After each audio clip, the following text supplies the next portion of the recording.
మీనరాశి వారి యొక్క ఫలితాలు. మీనరాశి వారికి ఈ వారం చాలా అనుకూలంగా కనపడుతోంది. ఉద్యోగపరంగా, వ్యవహారపరంగా, వ్యాపారపరంగా విశేషమైనటువంటి ధనప్రాప్తి కనపడుతోంది. స్నేహితుల నుంచి ధనప్రాప్తి కనపడుతోంది.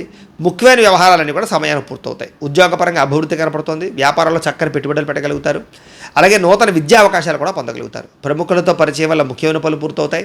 నూతన గృహయోగ్యత, వాహన యోగ్యత, వస్తుప్రాప్తి, ధనప్రాప్తి, ప్రేమ వివాహాల అనుకూలతలు, అలాగే వివాహాది శుభకార్యాలు కుదరడంతో పాటుగా ఆర్థిక ప్రగతి, వస్తుప్రాప్తి, చిన్ననాటి మిత్రులు కలుసుకునే అవకాశాలు ఉన్నాయి. ఎప్పటి నుంచో తీరని కోరికలన్నీ తీరతాయి. సమస్యల నుంచి బయటపడగలుగుతారు. కోర్టు వివాదాలు పరిష్కారం అవుతాయి. కుటుంబంలో శుభకార్యాలు జరుగుతాయి. వ్యాపారాల్లో చక్కని లాభాలు కనపడుతున్నాయి. అలాగే అనేక రకాల వస్తువులు కానీ, వాహనాలు కానీ, యంత్ర పరికరాలు కానీ, ఆన్లైన్ షాపింగ్లు కానీ చేసే అవకాశాలు ఉన్నాయి. ఉద్యోగపరంగా అభివృద్ధి కనపడుతోంది. ఉద్యోగంలో ఉండే సమస్యలు పరిష్కారం అవుతాయి. గతంతో పోల్చుకున్నట్టయితే ఆదాయం పెంచుకునే ప్రయత్నం చేస్తారు. అప్పులు తీర్చగలుగుతారు. కుటుంబ సభ్యుల మధ్య సఖ్యత కనపడుతోంది. వివాదాలు పరిష్కారాలు అవుతాయి. అలాగే దీర్ఘకాలిక రోగాలు తగ్గుతాయి. కొత్త వైద్యం ఫలిస్తుంది అని చెప్పచ్చు. విద్యార్థులు కూడా చెడు సలహాలు కానీ, చెడు అలవాట్లు కానీ చాలా శాతం తగ్గుతాయి.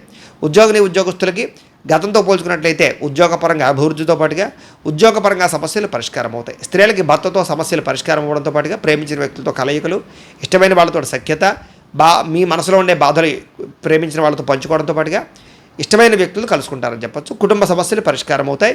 ఉన్నతమైన స్థాయికి వెళ్ళే అవకాశాలు కనపడతాయి. ఓవరాల్గా ఈ రాశిలో ఉండే వారందరికీ కూడా మీ పర్సనల్ జాతకంలో కూడా ఈ బలాలు ఉన్నాయి లేదా ఒకసారి చూసుకోవడము, ఏదైనా దోషాలంటే వాటి పరిహారాలు చేసుకుని ముందడుగు వేసినట్లయితే మీకు ఇంకా శుభప్రదంగా ఉంటుంది అని తెలియజేస్తూ, అయితే ప్రేక్షకులందరికీ కూడా ముఖ్యంగా మనకి ఎవడయ్యానట్లయితే కనుక ద్వాదశ రాశుల వారికి కూడా ఇప్పటిదాకా మేము చెప్పినటువంటి ఈ ఫలితాలన్నీ కూడా గోచార ఫలితాలు, అంటే ఈ రాశిలో ఉండేటటువంటి కోటాను మంది అందరికీ వర్తిస్తాయి. కాబట్టి ఆ రకంగా వినే ప్రయత్నాన్ని చేయండి. ఈ వీడియో కనుక మీకు నచ్చినట్లయితే లైక్ చేయండి, అందరికీ షేర్ చేయండి. ఇంకా ఎవరైనా ఛానల్ కనుక సబ్స్క్రైబ్ చేసుకోకుండా ఉన్నట్లయితే కనుక కాస్త సబ్స్క్రైబ్ చేసుకోవాల్సిందిగా మనస్ఫూర్తిగా ఆశిస్తూ, గోబ్రాహ్మణేభ్యః శుభమస్తు నిత్యం. లోకా సమస్తాః సుఖినో భవంతు. స్వస్తి.